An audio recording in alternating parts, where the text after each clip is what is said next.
Wednesday's season to review. Jenna Ortega's charisma could power 1,000 hearses.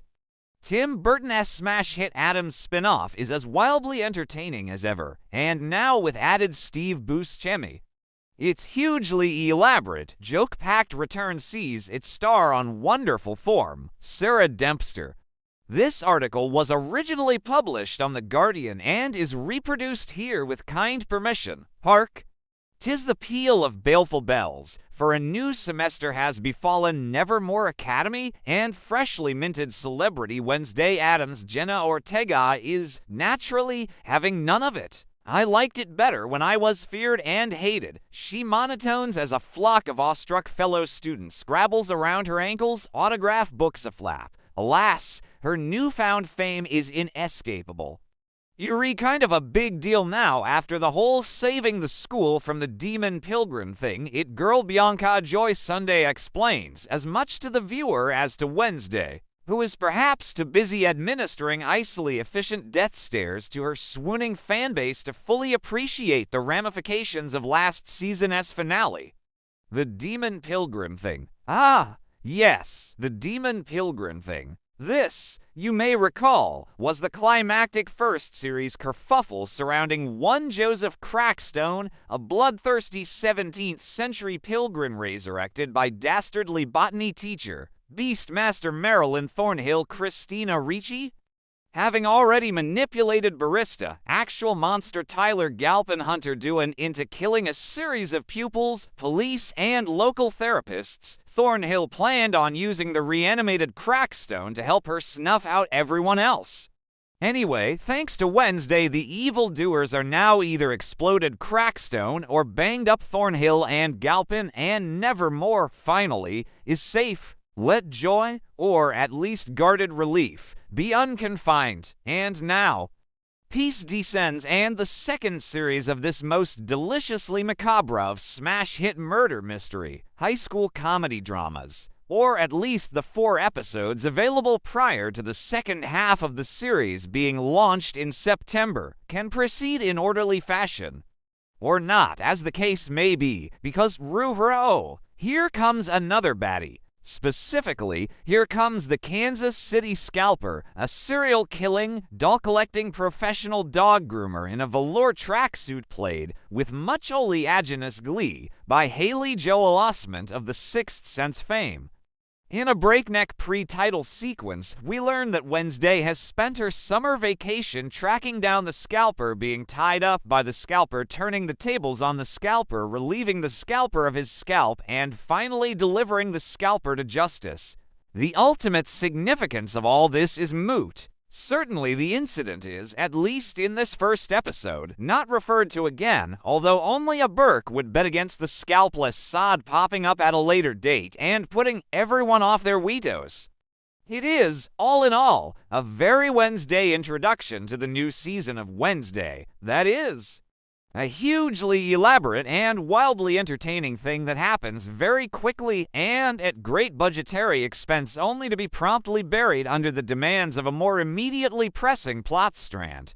Which is, in this instance, Wednesday's mystery stalker, having emerged at the end of the last series. It has decided that our peerlessly nihilistic heroine must pay for something or other, and has begun to leave her a series of increasingly shouty cryptic notes demanding she do something or other about this. Who is this irate foe? And what, precisely, is the nature of its beef? Further unusualness abounds. A local private investigator is pecked to death by a distinctly murderous murder of crows. Wednesday has horrifying visions of ditzy roommate Enid Emma Myers' imminent demise. Nevermore, meanwhile, has an enthusiastic new principal in the Ned Flanders form of Barry Dort Steve Buscemi, complete with statement knitwear and a mustache that follows you around the room. Dort is a Bruce Springsteen fan and is not to be trusted. Also, straddling the tantalizing first episode divide between seems quite nice, actually, and is almost certainly a shape-shifting necromancer, is wispy new music teacher Isadora Capri Billie Piper, clearly having a blast.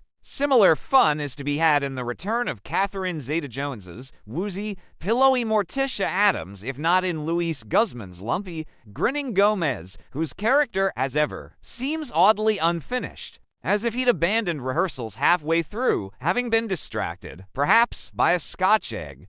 Minor quibbles aside, the season opener is wonderfully skittish and dense with jokes and plot. Tim Burton-esque brisk direction ensures any embryonic wibbles of seriousness or sentimentality are swiftly squished by a shot of a rotting corpse, say, or a scene in which a flotilla of CGI caterpillars assemble themselves apropos nothing into the legend Bug OFF. In the middle of it all, meanwhile, is Ortega's Wednesday, whose charisma could power 1,000 hearses. Not that she'd appreciate our enthusiasm. Do not put me on a pedestal, she warns her besotted schoolmates during her guest of honor speech at the disastrous inaugural Nevermore gala. The only place I will lead you is off a cliff. And while we don't entirely disagree with that assessment, it's worth pointing out that such cliffs are rarely reached without some degree of audience participation.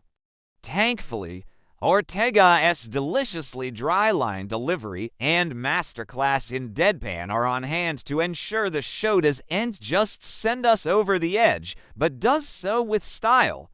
Indeed, as ever, it is Ortega who steals every scene she's in, including those in which she isn't even present, as in the aforementioned sequence involving the flowers of the dearly departed, in which a disembodied Wednesday narrates over a montage of her being pelted with petals by an aggrieved local mom. If your daughter is throwing flowers at people, it is usually because she is dead, Ortega operas in her trademark monotone. Such moments of dark, morbid humor are the show's bread and butter, of course, as are the many elaborately staged set pieces that have become a staple of Burton's filmography. Here, a rave in the catacombs is a particular triumph, a writhing, strobe-lit vision of hell in which teenagers dance merrily among the skulls and femurs. Less successful, arguably, is the show's running time. Each episode feels like a feature-length film crammed into a 45-minute slot. The result is a frenetic, breathless experience that often feels like it's 3 or 4 shows in one. Now, normally, this wouldn't necessarily be a bad thing. But in an age of shrinking attention spans and algorithmic streaming, it remains to be seen whether audiences will stick around long enough to see out the entire season. On the evidence of these first 4 episodes, however, viewers who do persevere will be rewarded with some truly inspired casting, gloriously gruesome practical effects, and a gag rate that never drops below 90. Plus, there's a new addition to the Addams canon in the shape of Thing 2, Thing 3, Thing 4, Thing 5, Thing 6, Thing 7, Thing 8. Well, you get the idea. It's Thing only with legs and a matching set of Thing ears.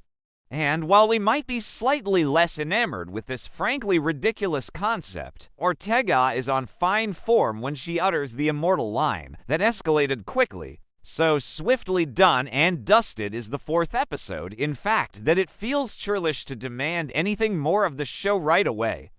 Besides, it has us in stitches. After all, laughter really is the best revenge. Tim Burton is a director, producer, and writer known for his work on Beetlejuice, Batman, Edward Scissorhands, Ed Wood and James, and The Giant Peach. He also directed 4 of the 8 episodes of the first season of the Netflix series Wednesday. Catherine Zeta-Jones is an actress, singer, and producer. She started her career on stage, then rose to fame for her roles in The Mask, Titanic, and Traffic. She has since starred in numerous films, including Intolerable Cruelty, The Terminal, No Reservations, and The Conners. Luis Guzmán is an actor, director, and producer known for his versatile performances in various film and television roles. He has appeared in numerous films, including Carlito's Way, Boogie Nights, Punch Drunk Love, The Count of Monte Cristo, and Traffic. Christina Ricci is an actress, producer, and director who rose to prominence in the early 90s for her roles in films like Mermaids, Casper and the Ice Storm. She has appeared in numerous films and television shows, including Sleepy Hollow, The Lizzie Borden Chronicles, and Yellow Jackets. Jenna Ortega is an actress, producer, and director. She began her career as a child actress, appearing in several television shows before landing her breakthrough role in the Netflix series Wednesday. Hunter Doohan is an actor known for his roles in Your Place or Mine, Truth Be Told, The Good Doctor, and The Staircase. He also stars as Tyler Galpin in the Netflix series Wednesday. Joy Sunday is an actress and model known for her roles in The Good Place, Deadly Class, Run, Sweet Run, and Do Revenge. She also plays Bianca Barkley in the Netflix series Wednesday. Steve Buscemi is an actor, director, producer, and screenwriter. He is known for his distinctive appearance and has appeared in numerous films and television shows, including Reservoir Dogs, Fargo, and Boardwalk Empire. He also directs episodes of the Netflix series Wednesday. Billie Piper is an actress, singer, and model. She started her career as a pop singer, then went on to star in several television shows, including Doctor Who, Secret Diary of a Call Girl, and Penny Dreadful. She also stars as Isadora Capri in the Netflix series Wednesday.